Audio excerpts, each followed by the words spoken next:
చిదానంద సద్గురు సాయినాథ్ మహారాజ్ కీ జై.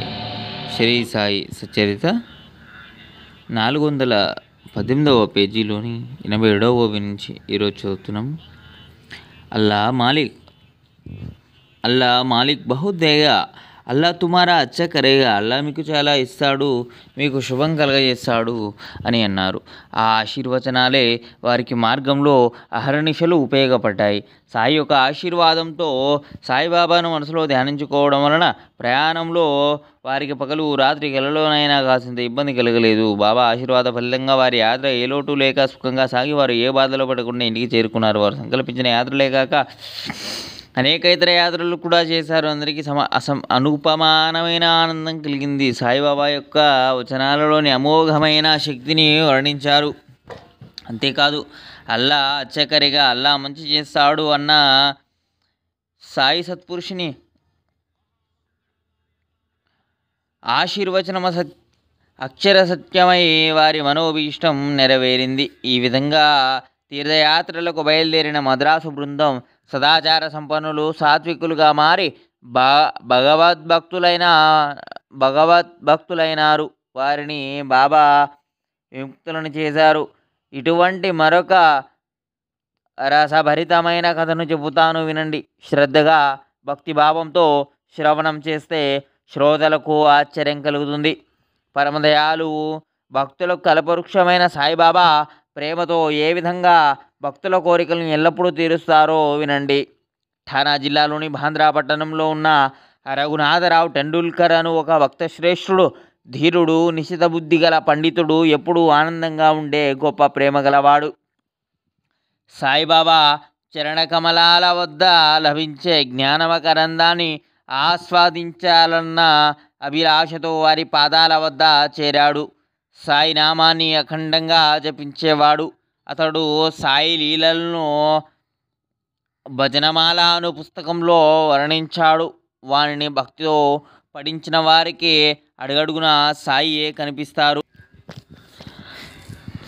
అతని భార్య సావిత్రి, వారి జ్యేష్ఠ పుత్రుడు బాబు. విచిత్ర అనుభవాలు గల వారి చరిత్రను వినండి. ఒకసారి మెడికల్ కాలేజీలో అలోపతి వైద్య శిక్షణకు పొందిన బాబు అనుమానంతో పరీక్ష కూర్చోలేదు.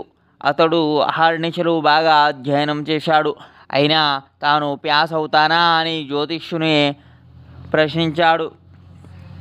జ్యోతిష్యుడు పంచాంగ పుటలను తిరిగివేసి రాసులను, నక్షత్రాలను వ్రేళ్లతో లెక్కబెట్టి గ్రహ బలాలను చూశాడు. చివర బాబుతో, నువ్వు బాగా పరిశ్రమ చేశావు, కానీ ఈ సంవత్సరం గ్రహబలం లేదు.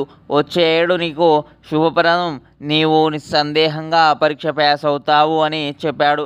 ఈ మాట విని విద్యార్థికి ధైర్యం సడలిపోయి భయం కలిగింది. తన శ్రమంతా వ్యర్థమయ్యేలా ఉంటే ఇక పరీక్షకు వెళ్ళి ఏం ప్రయోజనం అని అనుకున్నాడు. తరువాత విద్యార్థి తల్లి త్వరలోనే షిరిడీకి వెళ్ళింది. ఆమె బాబా చరణాలకు నమస్కరించగా కుశల సమాచారాల ప్రస్తావన సాగింది. అప్పుడు ఆమె బాబాతో దీనంగా, అబ్బాయి గ్రహాలు అనుకూలంగా ఉంటే పరీక్ష రాసేవాడు, కానీ జ్యోతిష్యుడు జాతకం చూసి ఈ ఏడు ఆ యోగం లేదన్నాడు. అందువలన అబ్బాయి బాగా చదివి కూడా పరీక్ష రాయనంటున్నాడు. బాబా, ఈ గ్రహదశ ఏమిటి? ఇప్పుడు మాకి నిరాశ ఎందుకు? ఈ ఏడు ఈ పరీక్ష పాస్ అయిపోతాడని అందరం చాలా ఆశపడ్డామని చెప్పింది.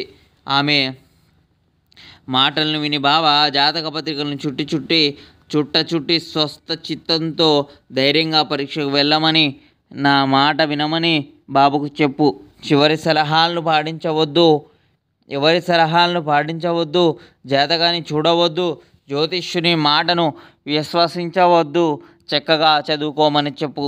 అబ్బాయి తప్పక నెగ్గి కీర్తిని పొందుతాడు. వెళ్ళి నిశ్చింతగా పరీక్ష వ్రాయమని, నిరాశపడవద్దని, నా యందు విశ్వాసం ఉంచమని చెప్పు. బాబా అనుమతిని తీసుకొని ఆ తల్లి ఊరికి తిరిగి వెళ్ళింది. బాబా సందేశాన్ని అబ్బాయికి తెలియజేసి అతనికి ఉత్సాహాన్ని, ధైర్యాన్ని కలగజేసింది. అబ్బాయి సాయి చెప్పినట్లుగా వారి ఆజ్ఞానుసారం ఉత్సాహంగా ప్రశ్నలన్నిటికీ జవాబులు రాసి పరీక్ష బాగా వ్రాసాడు. తర్వాతి ఓవి నుంచి మరో అధ్యాయంలో చదువుకుందాము. అందరికీ శుభం కలుగుగాక. జై సాయినాథ్.